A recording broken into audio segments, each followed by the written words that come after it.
All right. So you've heard the phrase, be careful what you ask for. I think my next guest here, Darryl Anunciado, epitomizes that. I met him about, 4 years ago? 4 years ago now. When he presented to my Rotary Club with this radical concept of bringing drones to just everyday citizens, to students in high school. Right. And now he's here at TED Talks, and he was one of the guest speakers. His topic, I think, is probably one of the funniest titles I've heard, How I Accidentally Started a Business. So now that you've asked for it, now that you got it, tell us a little bit about the journey of getting here.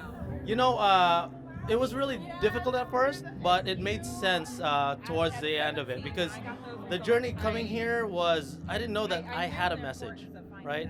And Ted actually asked me to dig deeper on what I did to get here, because I never really took care of it, or I never really cared about it. And then when I found out, I was like, you know what? I actually accidentally found this business. In reality of it, like, I really did, because I was totally doing something else. And so the journey to get here was just telling the story of how that happened, and that was awesome, and good experience for me, because Ted gives us a way to actually manage our storytelling and to help us understand how to break it down, and that really helped me. And so hopefully in the future we can tell a better story so others can join the drone industry. And that is really a fast becoming very popular. I mean, 4 years ago, drones were expensive, Yeah. not commonly accessible. Yeah. You had a vision. Today, I have half my friends are flying drones Yes, for fun. yes. But it really, you were a visionary. You started off thinking this is going to be something big. You told me Yeah. this was going to be something big, and Yeah. I didn't question you, but I didn't see what you saw. But you persevered. Yes. You stuck with it. You had a plan, and now, because we both do events with the high schools. Yes. You know, there's robotics, there's the pumpkin smash, shameless plug, and now there's the drone. Yes. So talk about how drones are working with high school students in competition, and what does that look like? So basically, drones are now being used. We're pushing drones so that high school kids are going to be interested in it. And the reason why we do that is because we know that they're the future of our industry.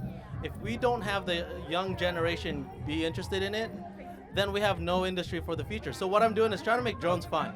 We create like racing drones so that it's easy for them to access these drones. And then we've created drones that are not so expensive, but it functions exactly like how drones work. And now you see my guys flying around having fun with it and racing other kids, and you know, it's fun, and anyone can pick it up. And now it's like a video game, but being outside, right? That's the cool part of it.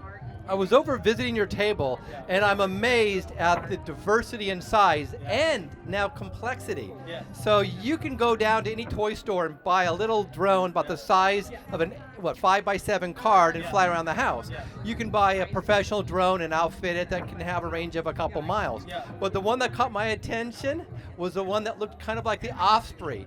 4 engines, vertical takeoff, Yep. and then flies like a plane. Talk Right. to us about that beast of a beauty thing. Yeah, so you know, we get a lot of government requests. We like usually they say, hey, we want longer flight times, we want it to go further, but we want it to also like be able to land anywhere. And so we looked at the Osprey. I was like, well, you know what? Let's try doing that on a drone. And then when we did, it actually worked. And so now we have a combination of a helicopter and an airplane. And so we actually use what you saw as a training platform for people, which is really awesome. That is incredible. So for all you drone fans out there, you gotta check this guy out, all right? So give us the name of your company and where they can find you. The name of the company is Action Drone Inc., and we're here in Chula Vista. We're very local, and we do a lot of our testing here in Chula Vista also. So if you guys are looking for ways to integrate drones into your workforce, let us know. We'll be here. And last but not least, how about a shout out and a thank you from you to Antoine? What would you say to him if he was standing right there? Honestly, Antoine is a blessing to a lot of us. I could honestly say he's another part of my life, another part of my chapter that will just improve the way my life will look, because I've learned a lot from this event. I've learned a lot from him, and you know, that's a gift that I could never repay. Outstanding. Well, thank you very much. Thank you. Thank you for coming.